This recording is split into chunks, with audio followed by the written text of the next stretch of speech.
we end well? Okay. Please join me in welcoming our sisters, Céline Monnier, Valerie Blais, and Jean-Pierre Dion from Quebec House will join us in case we need a little translation.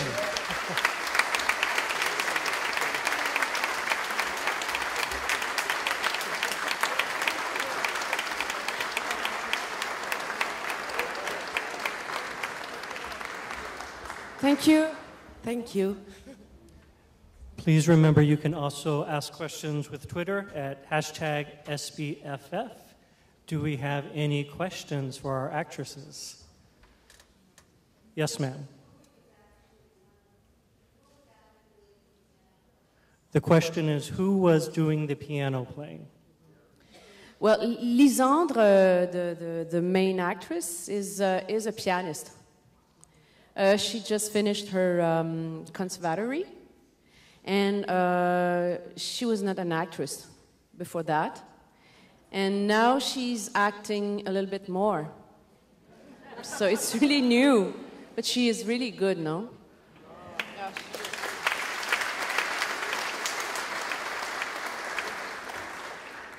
And you also played a little? I played a little bit, just a little bit.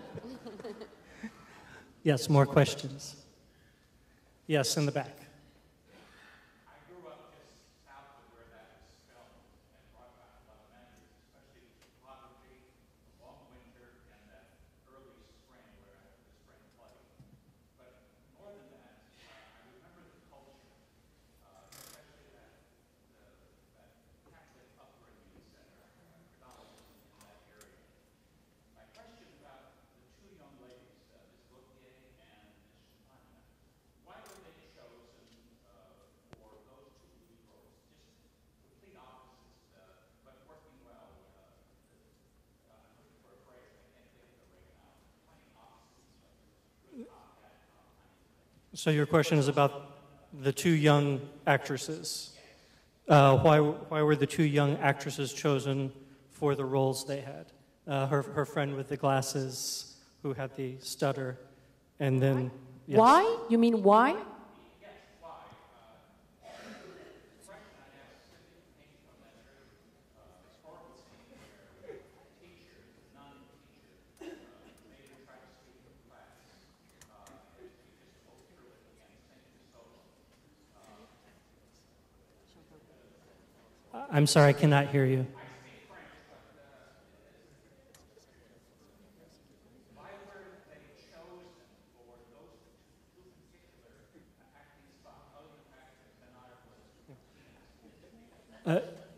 Actually, since these are the actresses from the movie and not the director and not the casting director, I'm not sure they would be able to answer a question of why they were cast. I'm sorry.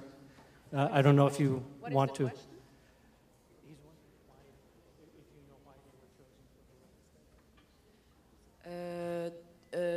Je ne sais pas pour toutes les actrices. Je sais que pour le personnage de Lisandre, le personnage d'Alice, Léa Poul ne trouvait pas avec des jeunes actrices. Et c'est pour ça qu'elle s'est penchée vers vraiment des musiciennes. Et je crois qu'elle trouvait ça intéressant aussi qu'on la voit à l'œuvre. C'est une des raisons pour lesquelles Lisandre a été choisie. It could be one of the answers that they couldn't find actresses that could play, so they picked someone that was a classic pianist. And that's one of the reasons that she ended up being casted for that role.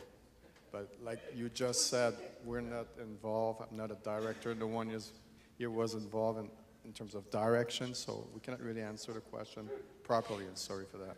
Well, we know that Léa Poul is a director who really loves music, and she wanted to make a music movie also, made of the thing. And so she wanted to be free to really go into the piano playing and into the actress playing. So she wanted to be free with the camera to move from the piano, from the hand, from the emotion of the playing and the emotion of the actress. So she didn't find with a comedian girl, so she asked to a pianist, some pianists to make some auditions. So that's how, and that's why, a little bit. Yes, sir.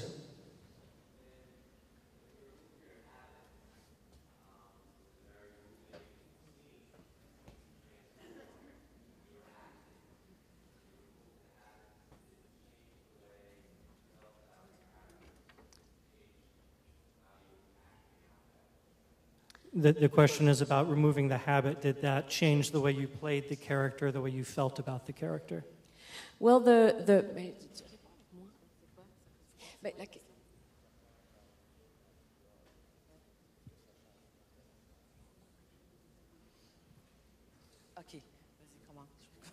well, I don't know how to say in English, but the robe, the black robe, you say robe? Okay. Thank you, everybody. So this is really imposing. This is really imposing, and it's really and it's heavy, and it's we were all a headache at the end of the day, because it's another weight here. So it's another way also to move exactly and to wear it, and I found it really quite different. Exactly. So it's another, it's a big change for the character. It's a big change for the sisters in that period, really. And it is translated when you play it. It really translated it in the costume, really, also effectively. And I can't believe that they felt naked. And completely not protected. Je peux dire aussi que quand j'ai commencé à porter ce costume-là, le premier, le noir, il va vous dire, merci, je trouvais ça mythique presque. Il y avait quelque chose de mythique pour moi dans le port de tout ça, parce que c'était plusieurs morceaux. Et au bout de 3 jours de tournage, c'était littéralement une prison. Du coup, je comprends aussi la liberté des personnages à partir du moment où ils se sont dévêtus un peu plus.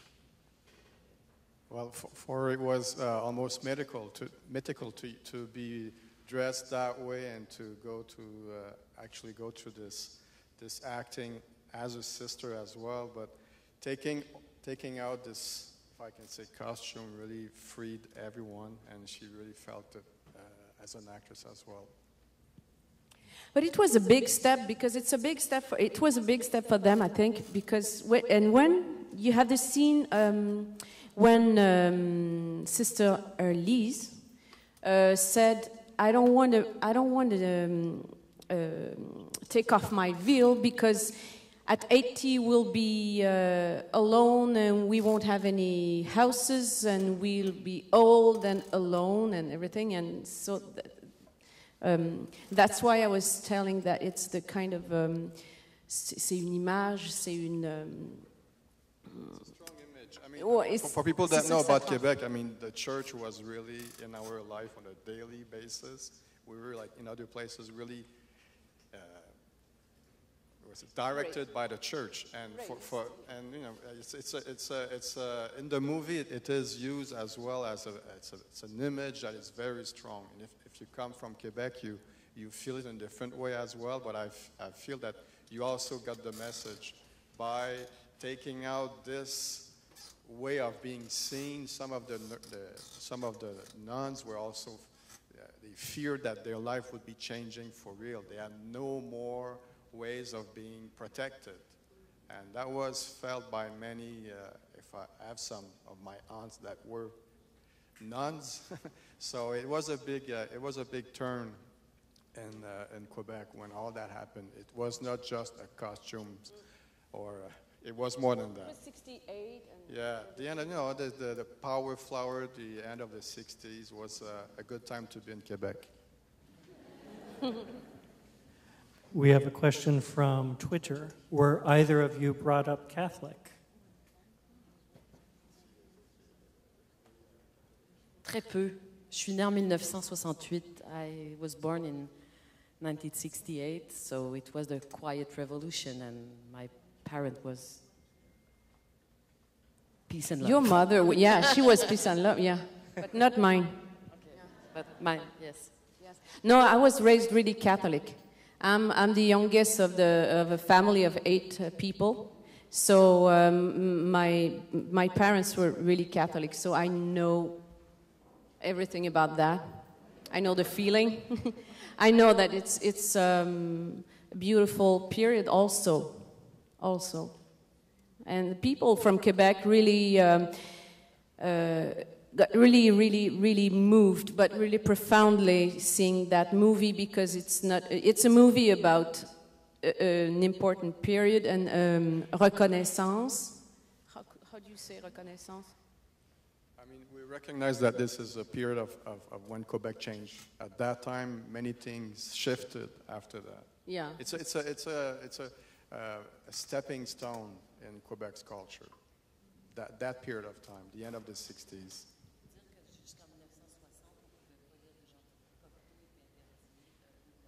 Yeah, well, it's great what you just said.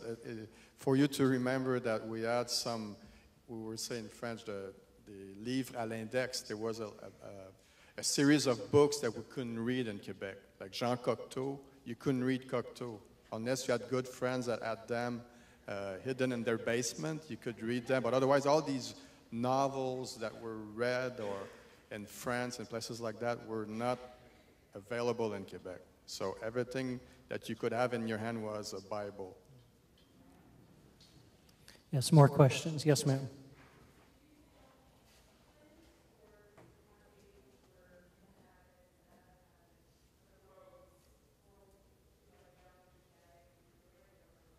The question is if it was filmed in sequence as it happened or not in sequence. It's never shooted in sequence. Never. So it's one day we had one day we had wigs and the day before the day after no, and so it was all mixed up. Yeah. Yes, ma'am.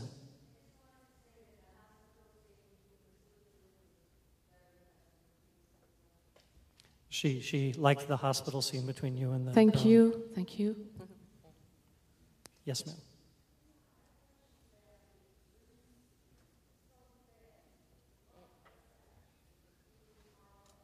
The question is about the sequence where you're dreaming and having a memory, and she wants to know what it was about.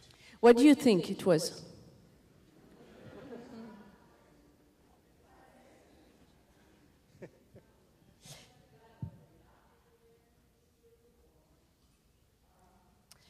Well, it's not.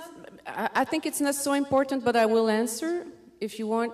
So this scene is the scene of comment on dit ça,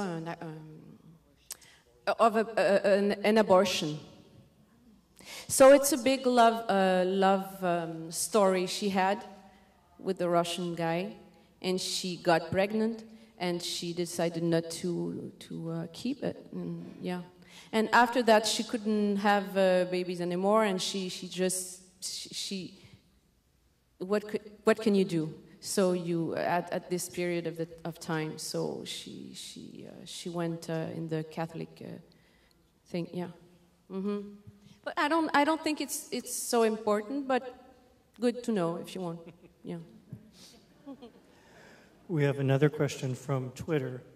What were the challenges of playing the parts of nuns? And this comes to something that I recognize each time I saw this film. Every character is a very real person. There's no caricatures. They all seem very real. What were the challenges for both of you in playing these roles? C'était difficile. Il fallait justement ne pas en mettre trop. Il faut dire aussi que c'est un film choral, donc on était souvent regroupés ensemble à chanter, à manger, à vivre ensemble. Donc c'est pas une question d'en faire plus ou de moins. Il y avait comme un besoin de faire l'unité. Et en même temps, on nous a parlé un peu de tous les personnages, mais c'était des esquisses de personnages parce que c'était un ensemble. En fait, pour le groupe des religieuses, peut-être pas pour Augustine. mais pour les autres religieuses, donc on esquissait quelque chose, mais sans plus, pour rester à un niveau plus choral. That's a tricky one. Well, they cannot overplay. They couldn't overplay it. I think they had to respect what they were, the environment that they were in, and with the nuns, sisters, and all that. They had to. I think they felt that they were all involved in something that no one could lead the scene, or they all had to respect what they were in, and no one was overacting. I think that everyone was a nun naturally.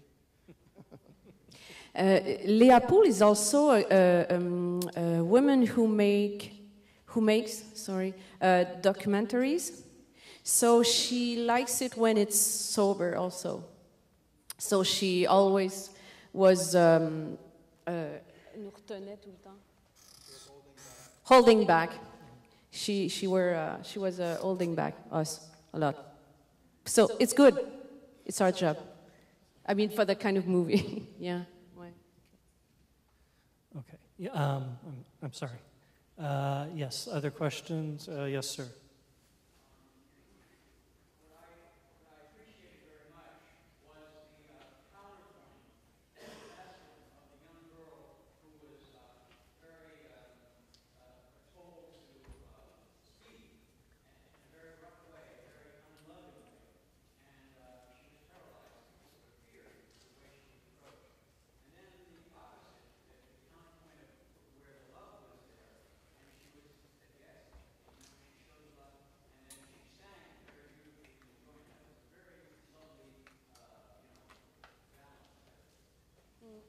He's commenting on the girl with the stammer who later, when she sang, how beautiful it was compared to when she was being harassed by the other nun. I think that I just want to tell that Leah Poole is she didn't want to make a movie to make a commentary on these women. She wanted to.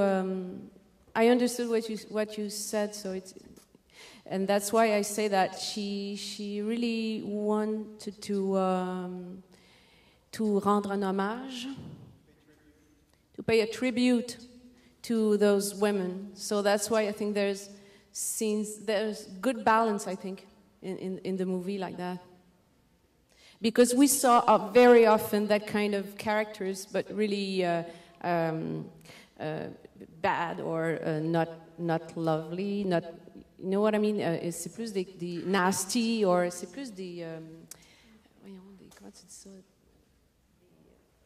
C'est du gros dessin, là. C'est de la caricature.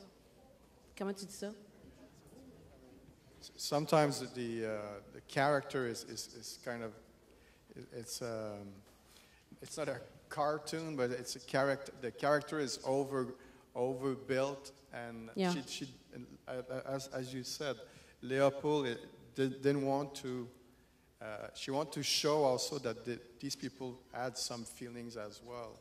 I mean, it was not just about being tough nuns. I mean, of course, sometimes it was not easy to be in these places, but she wanted to show also that there was some times where there was love. Love was involved. You know? Yes, sir, in the back.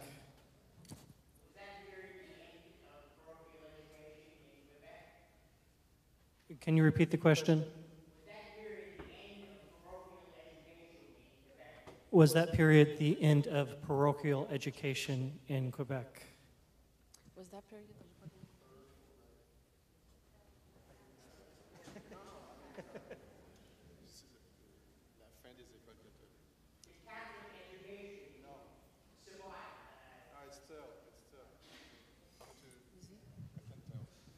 I mean, it was not the end of the Catholic teaching. It was a different way of managing the school. I mean, the Quebec government decided to create this Ministère de l'Éducation. You know, we have a Ministry of Education that was created at that time. So it created some fights in between the church that were in charge of the school. So that was a time where they had some discussions between the government and the Catholic Church, but it didn't the Catholic Church was still involved in some places, especially the private schools. But we still, let's say, we're not teaching the same way when we're talking about religion. It's sure that at that time it changed. We were not talking in school anymore about only one religion. We were talking about what we call this at high school. We were not. When I went to high school after that, and I was born in '62, so in '68, '69, I still see the cross in my class. But when I got into high school, none of that anymore. So there was no more religious sign, but it was not the end of teaching Catholic bases in different schools or private schools. So, but it's the beginning of the end of those communities, because that's right. That when Sarli said, "We'll be old, we'll be 80, we'll be alone, we won't have any houses," that's right. Because when we started to shoot in the convent, this convent we see when we're in the interior of the convent, the first day we were there, the last five sisters that lived there for many years, they left. They were leaving this morning, and we were entering the convent to shoot this movie. So it was really the beginning of the end. Did that affect you, seeing them leave as you're coming in to portray these characters? Yeah, ouais, c'est ça. C'est ça. J'ai bien compris?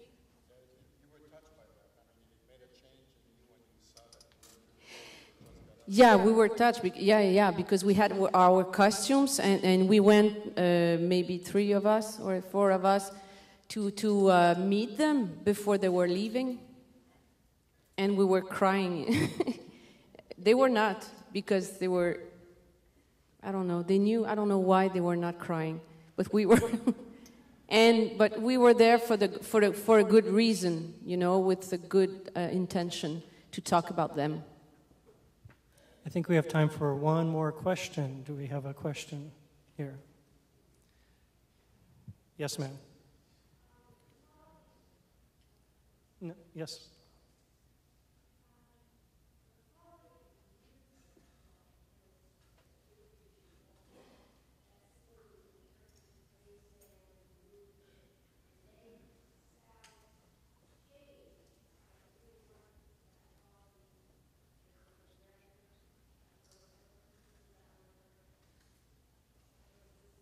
So the question is,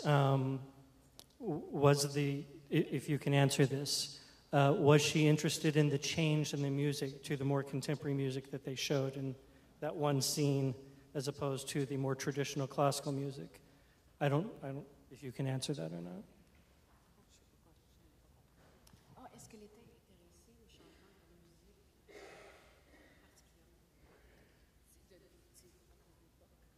Je crois qu'elle en a mis un peu, c'est-à-dire toute la messe à gogo en particulier, et aussi la jeune Lisande, le jeune personnage d'Alice, qui se permet de jazzer un peu du Bach, ce qui a été fait un peu à cette époque-là, ou un petit peu plus tard, là, avec Dave Brubeck et tout ça. Mais ce n'était pas le principal, la principale chose, c'était vraiment sur les religieuses. Et c'est ce couvent de musique qui meurt peu à peu. Well, she didn't really on purpose try to stay on track on classical music, but she knew that it was one of, what that was taught at the convent. They were teaching classical music for sure, but she wanted also to be in phase with what was going outside these convent. The go-go church, where we call them the messa go-go, we would go to church with our big white tie, and we had drums, and we never saw that in the church, but she wanted to show that as well, because it was really happening in Quebec at that time, and also kind of giving a little bit of a flavor of the month with this young lady playing and like jazzing the classic as well. So, I mean, change was coming. That was obvious, even in the convent.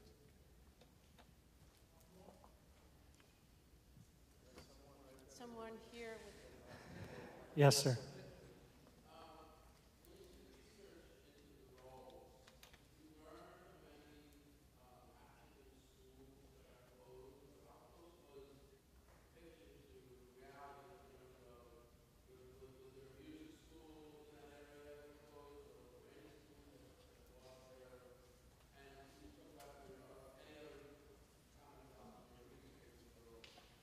So, two different questions. One was, is this based on any specific story of a music school or another school like this being closed during this time period? And then the second question was about any of your research into playing these characters.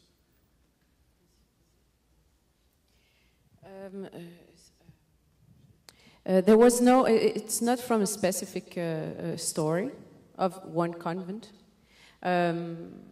I went to a convent for me, myself, and they had to change the, to accept guys in 1990, I think, to survive. And because that's the change that I know personally about one convent. But it's not about a specific one. And the other question was about the research we did. Well, personally, because my parents were so Catholic, and my brothers and sisters, they all made their own personal revolution at the house, in the house. So I didn't really had to make research about that. About the violence of this meeting or cette rencontre, the clash of the thing, and I went to church till I was 13, I think, or 14. So that's it for me. Mais j'ajouterais aussi que le clergé a été tellement omniprésent au Québec pendant si longtemps. Qu'on soit catholique ou non, on porte tous cette culture-là. Yeah, I mean, like she just said that even if you were not going to church or going to church every Sunday, we all in Quebec, all the people were at one point affected. I mean, in the good sense as well, but we were followers, you know, and you had this little book that was telling you, first page, happy are the poor.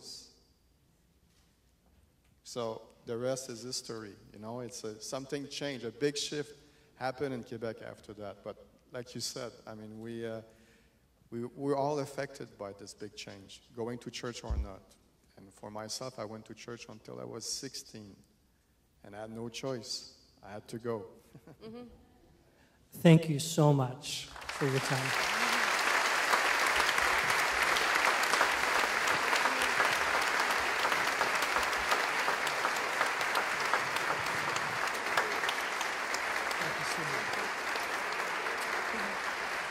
Terrific actresses who took a lot of time out of their schedule, busy schedule, to come here. Valerie, Celine, and Jean-Pierre, thanks for the great translations. The party is at the Hilton Garden Inn. If you have tickets, there will be a live tweet of the award ceremony. We're so cool. Also, if you don't tweet, I don't, tonight at midnight, go on the website. You'll see the winners. Those of you going to the party, walk right across the Hilton Garden Inn. The rest of you, I will see you during the year for all the other shows we do in films. You've been a great audience. Thanks so much.